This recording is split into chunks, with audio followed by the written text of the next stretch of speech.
કેમ છો દોસ્તો? WH ક્વેશ્ચન્સ ની વાત આપણે કરી રહ્યા છીએ અત્યારે. હુ, હુમ, હુઝ, વેન, વેર, વાય આ બધા વાત કરી દીધી. હવે લાસ્ટ સ્ટેજ અને એમાં બધા હાઉ થી બનતા WH ક્વેશ્ચન્સ, હાઉ થી બનતા ક્વેશ્ચન્સ એની વાત કરી રહ્યા છે. હાઉ એટલે કેવી રીતે. તમે જાણો છો કોઈ પણ વસ્તુ કે કોઈ પણ ક્રિયા કઈ રીતે થઈ એ બતાવવું હોય, તમે અહીંયા કઈ રીતે પહોંચ્યા એવું કહેવું હોય તો આપણે હાઉ વડે ક્વેશ્ચન એને પૂછીશું. પણ અંતર બતાવવાનું હોય, ડિસ્ટન્સ પૂછવાનું હોય તો આપણે હાઉ ફાર વડે પૂછીશું. બરાબર, કેટલે દૂર એ રીતે આપણે પૂછીએ. તમે સંખ્યા પૂછવાની હોય, ક્યારેક જ્યારે સંખ્યા વિશે પૂછતા હોય, કોઈ સંખ્યા જાણતા હોય કે તમારી પાસે કેટલા એપલ્સ છે તો કે 10 એપલ છે, 12 એપલ છે, નંગની વાત કરતા હોય, જથ્થાની વાત નહીં હો. 2 કિલો 5 કિલો એ જથ્થો આવે કહેવાય. જથ્થો પૂછવો હોય તો હાઉ મચ આવે. કેટલા લીટર દૂધ, કેટલા કિલો ખાંડ એની માટે હાઉ મચ આવે. ક્યારે બી જથ્થો દર્શાવવાનો હોય તો હાઉ મચ આવે, અને સંખ્યા દર્શાવવાની હોય જેને આંગળીના વેઢે ગણી શકાય, સંખ્યા દર્શાવવાની હોય એની માટે આપણે હાઉ મેની વાપરીએ છીએ. બરોબર. ઊંચાઈ દર્શાવવાની હોય તો હાઉ ટોલ વાપરીએ છીએ. લંબાઈ દર્શાવવાની હોય તો હાઉ લોંગ. ફરીથી કહું છું, ઊંચાઈ દર્શાવવાની હોય તો હાઉ ટોલ વપરાય, અને લંબાઈ દર્શાવવાની હોય તો હાઉ લોંગ દર્શાવાય છે. એ જ રીતે અહીંયા અંતર બતાવવાનું હોય, ડિસ્ટન્સ બતાવવાનું હોય તો હાઉ ફાર બતાવીએ છીએ. તો હાઉ પછી જે શબ્દ લગાવીએ છીએ એના ઉપરથી ખબર પડે કે આ જથ્થો બતાવે છે, અંતર બતાવે છે, લંબાઈ બતાવે છે કે ઊંચાઈ બતાવે છે કે શું બતાવે છે, એ એના પછીના શબ્દો ઉપરથી ખબર પડે. બીજા બધા બી વર્ડ છે કે હાઉ ડીપ, બરોબર, હાઉ હાઈ, આ રીતે. એટલે પાછળનો શબ્દ છે એના ઉપરથી ખબર પડે. પણ એમાં હાઉનો મતલબ થાય છે કેટલું. હાઉનો મતલબ થાય કેટલું, કેટલું દૂર, કેટલું લાંબુ, કેટલું ઊંચું, કેટલું ઊંડું. બરોબર. અને એકલું હાઉ હોય અહીંયા આગળ તો હાઉનો મતલબ થાય છે કેવી રીતે.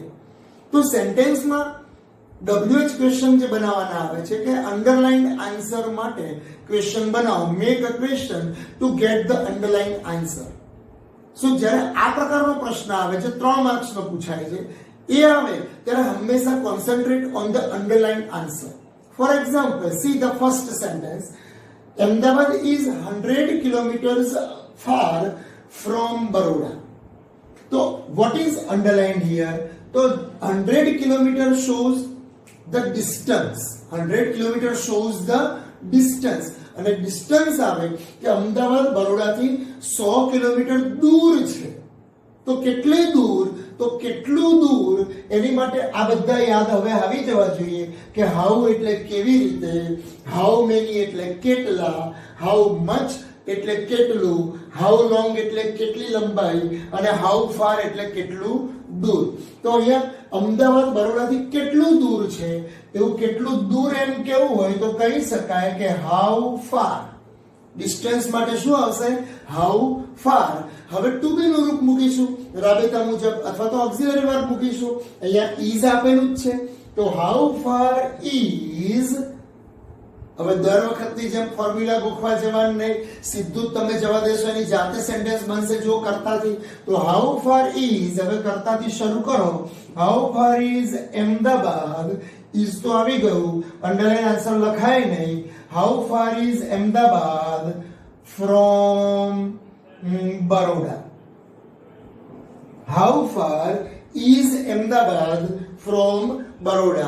અમદાવાદ બરોડાથી કેટલું દૂર છે તો આન્સર આવશે 100 કિલોમીટર્સ. બરાબર.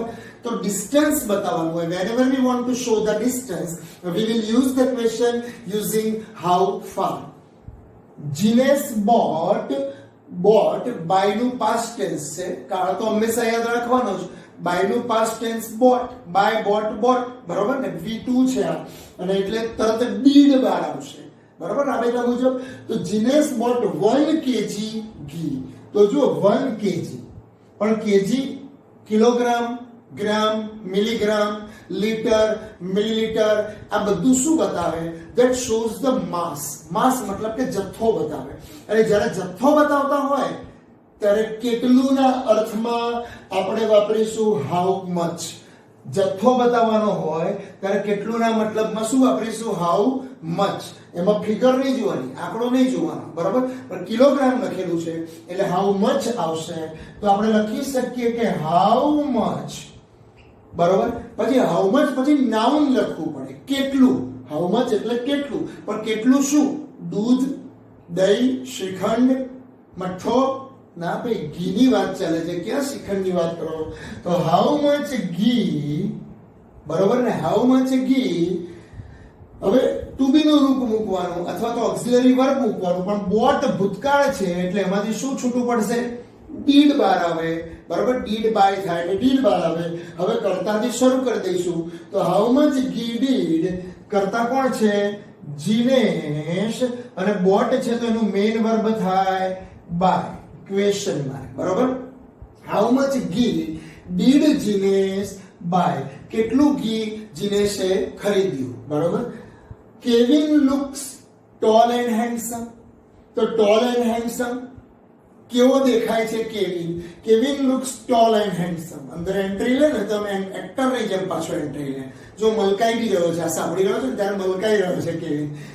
Kevin looks tall and handsome, tall અને હેન્ડસમ દેખાય છે. ભાઈ કેવિન કેવો દેખાય છે? હું આની પર આગળ મૂકી દઉં તો કેવિન કેવો દેખાય છે?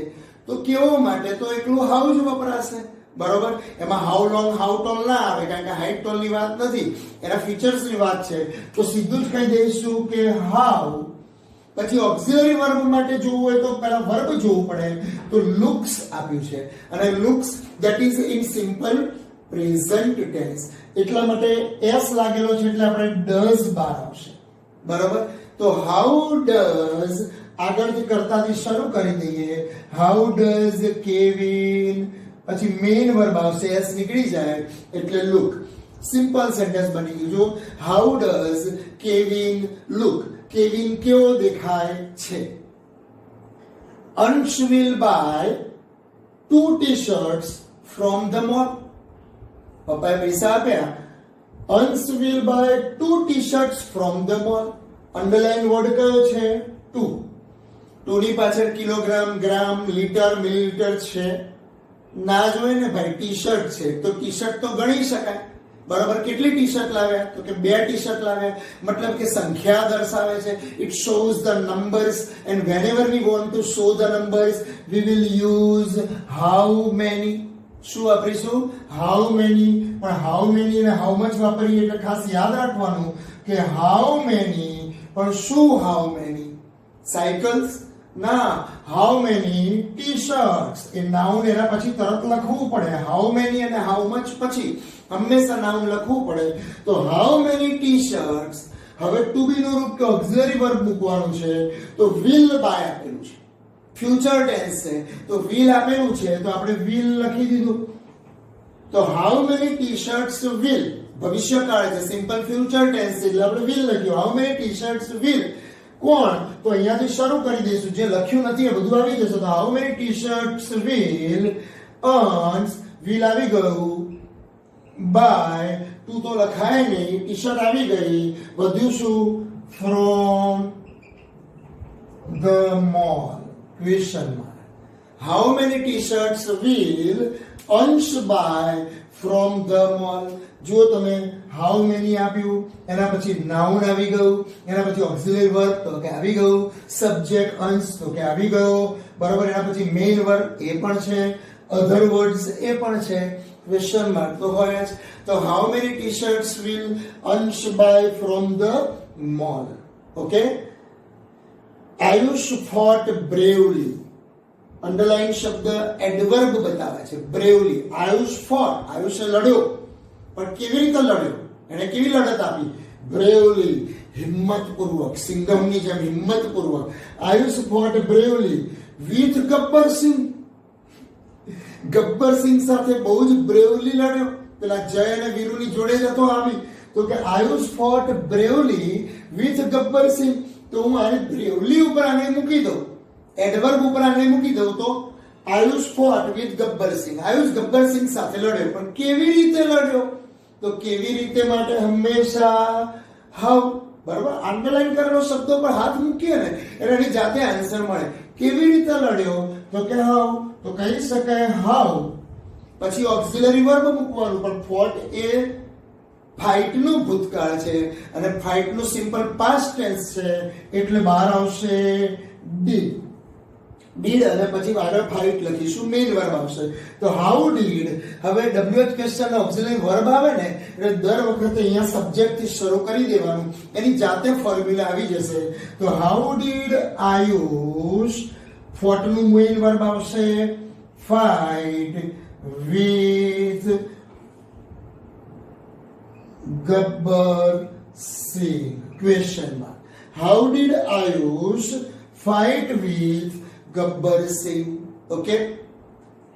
Monil bought 2 kgs of apples. Monil bought 2 kgs apple.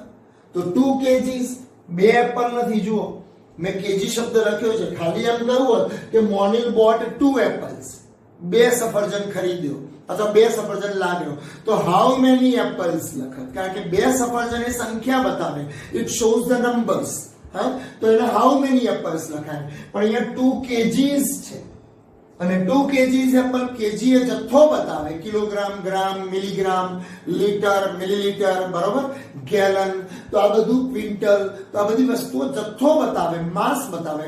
અને જ્યારે બી જથ્થો બતાવવાનો હોય વી યુઝ ઓલવેઝ હાઉ મચ. તો હાઉ મચ, પણ હાઉ મચ શું? હમણાં કહ્યું એમ શ્રીખંડ, મઠ્ઠો, શું? અરે એપલ્સ. તો હાઉ મચ એપલ્સ, બરાબર. હવે બોટ આપેલું છે, મતલબ કે સિમ્પલ પાસ્ટ ટેન્સ છે, તો ઓક્સિલરી વર્બ તરીકે ડીડ બહાર આવશે. તો હાઉ મચ એપલ્સ ડીડ. હવે આગળથી બધું બેઠું જવા દેવાનું, ખાલી બોટનું બાય કરવાનું, કારણ કે ડીડ બહાર આવેલું છે. તો how much apples did Monil buy, question mark. How much જો બની ગયું, how much apples did Monil buy. આવડે ને? Harry is 14 years old. Harry is 14 years old. 14 વર્ષનો હેરી છે. એની ઉંમર બતાવી. જ્યારે બી ઉંમર બતાવતા હોય તો હંમેશા હાઉ ઓલ્ડ લખી દેવાનું. હાઉ ઓલ્ડ, બરાબર, હંમેશા. અહીંયા તો એટલું જ લખ્યું છે, પણ કોઈક એમ કહ્યું કે હેરી ઇઝ 14. તો હેરી ઇઝ 14 મતલબ કે 14 વર્ષનો જ છે, તો એનો મતલબ એ થાય કે હેરી ઇઝ 14 years old.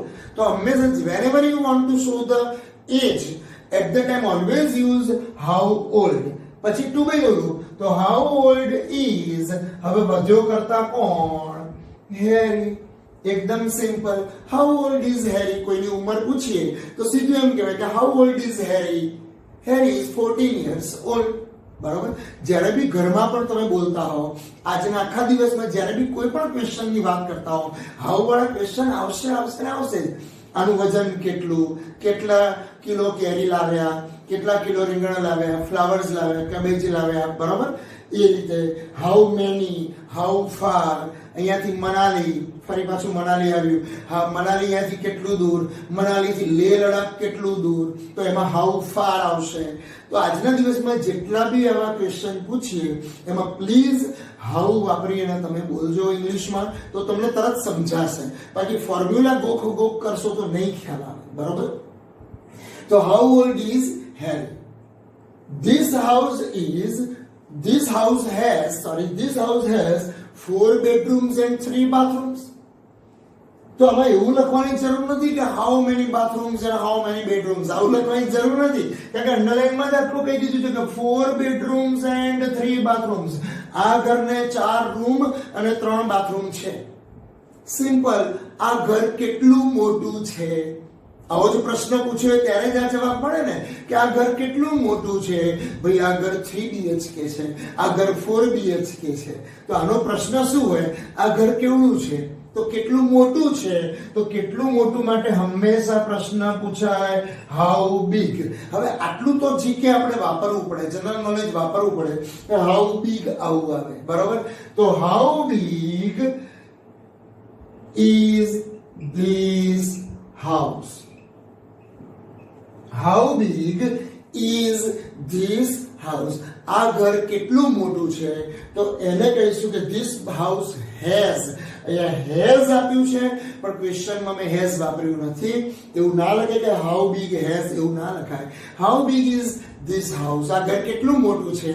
તો એને કહીશું કે આ ઘરમાં 4 બેડરૂમ છે, બરોબર, 3 બાથરૂમ છે, 3 ગેલેરી છે, વગેરે વગેરે. This mobile phone is 25,000 rupees. This mobile phone is of 25,000 rupees. Of 25,000 rupees, that shows the price. બરાબર. અને whenever we want to ask the price, આપણે સીધું જ લખીશું કે how much. બરાબર. પ્રાઇસ પૂછતા હોય તો આપણે શું લખી શકીશું? How much. તો આ મોબાઈલ કેટલાનો છે, આ મોબાઈલ કેટલા રૂપિયાનો છે, તો સીધું કહી શકાય કે હાઉ મચ. પછી ઓક્સિલરી વર્બ તરીકે શું આવશે? ઇઝ, જે ટુ બી ના રૂપ તરીકે. તો હાઉ મચ ઇઝ, પછી આગળથી કરતા સીધો મૂકી દઈશું, how much is this mobile. કોઈને લાંબુ પૂછવું એમ પૂછી શકે what is the cost of this mobile. એમાં કઈ નાય નથી. ઓપ્શન 4 તમને આપેલા હશે. હવે તો સીધો ક્વેશ્ચન બનાવવાનો આવતો નથી. આવું સેન્ટેન્સ આપ્યું હોય, 4 ઓપ્શન આપ્યા હોય, એટલે સિમિલર જે થતો હોય એ હોય. એટલે what is the price of this mobile એવું કરીને આપ્યું હોય તો પણ સાચું છે, પણ એવું નહીં આપ્યું હોય, હંમેશા આવું જ કહ્યું હશે કે how much is this mobile. Okay. Ambaji is 110 kilometres away from here. આવા શબ્દો વપરાયા હોય. અહીંયા આગળ પહેલા સેન્ટેન્સમાં ફાર ફ્રોમ હતું, અહીંયા આગળ અવે ફ્રોમ. પણ ગમે તે હોય, અવે ફ્રોમ હોય કે ફાર ફ્રોમ હોય, it shows the distance. Here 110 kilometer, that shows the distance, and whenever we want to show the distance, we should always use the question using how far. એની માટે શું વાપરીશું? how far. બરોબર. તો how far પછી two બી નું રૂપ, એ તો is આપેલું જ છે. તો how far is, હવે સબ્જેક્ટ થી શરૂ કરી દો. તો how far is Ambaji from here? question mark. અવે લખાય નહીં, કારણ કે એનું સિમિલર મીનિંગ આપણે હાઉ ફાર લખી દીધું છે.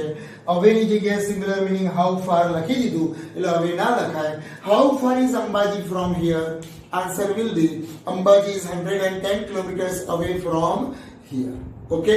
તો આ બધા ક્વેશ્ચન છે હાઉ વાળામાં. ઘણા બધા સેન્ટેન્સ બને, જાતે પણ બનાવવાનો ટ્રાય કરશો.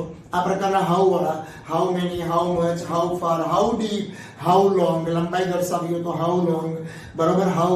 તો આ બધા સેન્ટેન્સ એકવાર વાંચી જાઓ, એક્ઝામ્પલ્સ બધા નોટમાં એકવાર લખી દો, બરોબર. અને ના ખ્યાલ આવે તો ફોન પર મને પૂછી લો.